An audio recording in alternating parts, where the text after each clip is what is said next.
Apakah benar-benar ada teknologi yang hilang atau apakah itu hanya mitos? Jawabannya ada.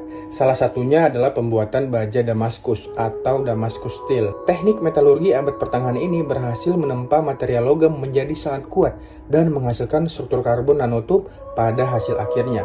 Ahli-ahli metalurgi terbaik dunia sampai saat ini belum mampu mereplikasi teknik asli dari pembuatan baja Damaskus. Meskipun ada yang sanggup membuat polanya, akan tetapi belum sampai di level karbon nanotube seperti aslinya. Teknologi ini hilang karena pembuatnya sudah tidak ada lagi, dan juga materialnya sudah habis atau kemungkinan belum ditemukan lagi sumbernya untuk saat ini. Apakah alam semesta ini dan kehidupan yang kita jalani hanyalah mimpi? Gagasan bahwa realitas yang kita alami sehari-hari sebenarnya hanyalah mimpi atau ilusi bukanlah gagasan yang baru. Gagasan ini sudah ada dalam filsafat dan agama selama berabad-abad di berbagai tradisi di seluruh dunia. Salah satu alasannya adalah karena persepsi kita tentang realitas sangat terbatas. Sebagai makhluk hidup, kita hanya mampu menangkap sebagian kecil dari semua realitas yang sebenarnya ada. Apa yang kita anggap sebagai realitas nyata sebenarnya hanya rekonstruksi mental yang dibuat oleh otak kita berdasarkan informasi yang diterima dari indera. Contohnya, warna yang kita lihat sebenarnya hanya interpretasi otak kita terhadap panjang gelombang cahaya yang masuk ke mata. Dan ilusi optik juga menunjukkan bahwa apa yang kita lihat sehari-hari sebenarnya adalah hasil pemrosesan dan konstruksi otak, mirip ketika kita bermimpi. Selain itu, perbedaan dan inkonsistensi dalam pengalaman individu juga mendukung pandangan bahwa realitas itu seperti mimpi. Orang yang berbeda bisa punya persepsi yang berbeda tentang hal yang sama. Bahkan satu orang bisa punya pengalaman berbeda tentang satu realitas di waktu yang berbeda. Jadi pada dasarnya apa yang kita anggap sebagai realitas objektif sebenarnya tidak benar-benar ada. Alam semesta dan kehidupan kita hanyalah ciptaan pikiran dan persepsi manusia seperti dunia mimpi. Di planet mana danau terdalam di tata surya ini terletak dan seberapa dalam kedalamannya? Apa materi cair yang ada di dalamnya? Danau terdalam di tata surya terletak di bulan Titan, yaitu satelit alami Saturnus. Danau terbesar di Titan disebut Ligeia Mare. Hanya ada satu benda di tata surya selain bumi yang diketahui memiliki danau atau tubuh permukaan lainnya yang berisi cairan. Karena alasan yang jelas, kita belum dapat melakukan studi batimetri menyeluruh terhadap danau-danau ini yang terdiri dari metana cair. Tapi pengamatan saat ini menunjukkan kedalaman maksimum sekitar 300 meter. Ternyata, dibandingkan dengan itu, danau terdalam di bumi adalah Danau Baikal dengan kedalaman sekitar 1640 meter, jauh lebih dalam daripada apapun yang ada di Titan. Bahkan ada puluhan danau di planet kita yang memiliki kedalaman yang lebih besar, dan itu belum termasuk banyaknya perairan lainnya yang jauh lebih dalam dari itu. Sebenarnya di mana ujung alam semesta? Apakah alam semesta kita ini satu-satunya alam semesta? Pertanyaan yang menarik tentang batas alam semesta. Sayangnya sampai saat ini para ilmuwan belum menemukan ujung atau batas dari alam semesta yang kita kenal. Berdasarkan teori kosmologi modern, alam semesta kita ini tidak memiliki pusat atau tepi yang jelas. Alam semesta dipercaya terus berkembang dan memuai secara seragam ke segala arah sejak Big Bang terjadi sekitar 13 miliar tahun yang lalu. Jadi, alam semesta kita saat ini tidak memiliki batas yang dapat dijangkau atau didefinisikan dengan pasti. Ia terus meluas tanpa batas yang dapat kita observasi. Apakah ini satu-satunya alam semesta yang ada? Tidak. Berdasarkan teori multiverse, para ilmuwan meyakini bahwa mungkin ada banyak alam semesta lain yang terpisah dari alam semesta kita. Namun, keberadaan alam semesta lain itu masih merupakan spekulasi dan belum dapat dibuktikan secara ilmiah. Jadi, untuk saat ini alam semesta yang kita huni adalah satu-satunya yang dapat kita pelajari dan jangkau. Batas-batas alam semesta masih merupakan misteri besar yang terus digali oleh para ilmuwan. Jika para ilmuwan benar-benar bisa menghidupkan kembali Velociraptor, apakah bahaya yang akan dihadapi manusia? Gua rasa Velociraptor tidak akan menjadi ancaman yang terlalu besar bagi manusia.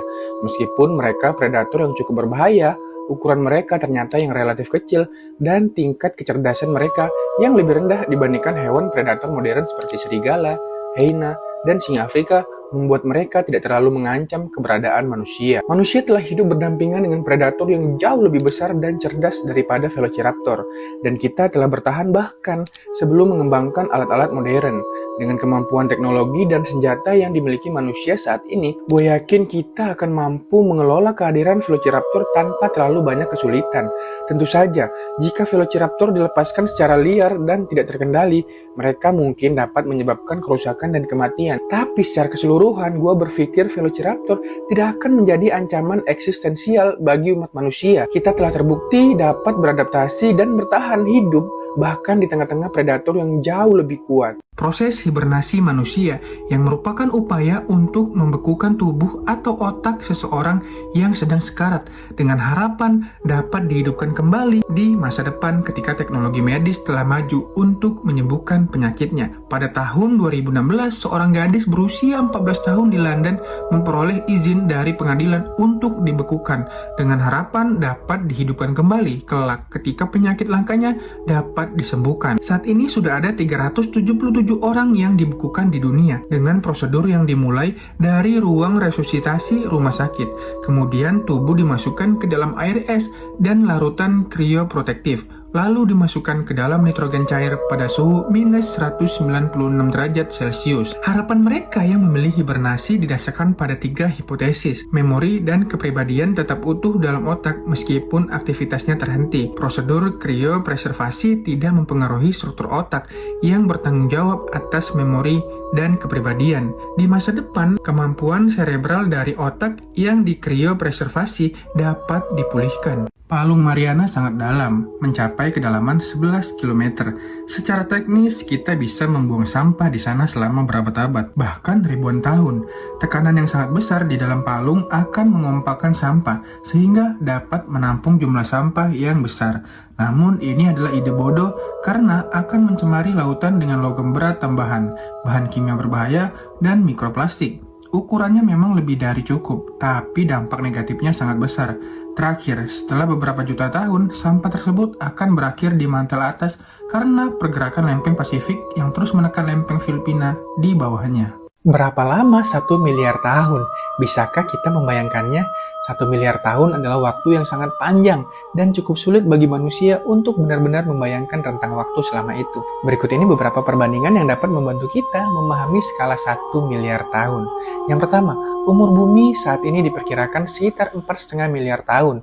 Jadi 1 miliar tahun hanya sekitar 1/4 dari usia planet bumi. Kedua, manusia modern baru muncul sekitar 300.000 tahun yang lalu. 1 miliar tahun adalah waktu yang 3.333 kali lebih lama dari keberadaan manusia modern. Yang ketiga, dinosaurus punah sekitar 66 juta tahun yang lalu. 1 miliar tahun adalah 15 kali lipat dari waktu sejak dinosaurus punah. Yang keempat, peradaban manusia tertua yang kita kenal seperti Mesopotamia dan Mesir kuno hanya berasal dari beberapa ribu tahun yang lalu.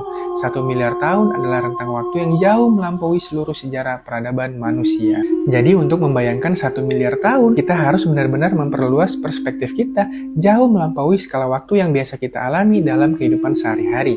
1 miliar tahun adalah waktu yang hampir tak terbayangkan bagi manusia, namun tetap merupakan rentang waktu yang penting untuk memahami evolusi dan perubahan alam semesta dalam skala geologis. Apa contoh paling mengesankan dari teknik mutakhir Tiongkok?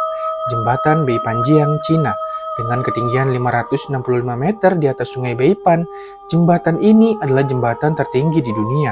Meskipun sulitnya pekerjaan dan megahnya struktur sepanjang 1.341 meter dan menggunakan lebih dari 44.000 ton baja, jembatan ini berhasil diselesaikan dalam waktu hanya 3 tahun dan diresmikan pada 29 Desember 2016. Pembangunan jembatan ini mengurangi jarak tempuh lebih dari 40 km, jalan yang berkelok-kelok antara kedua sisi lembah.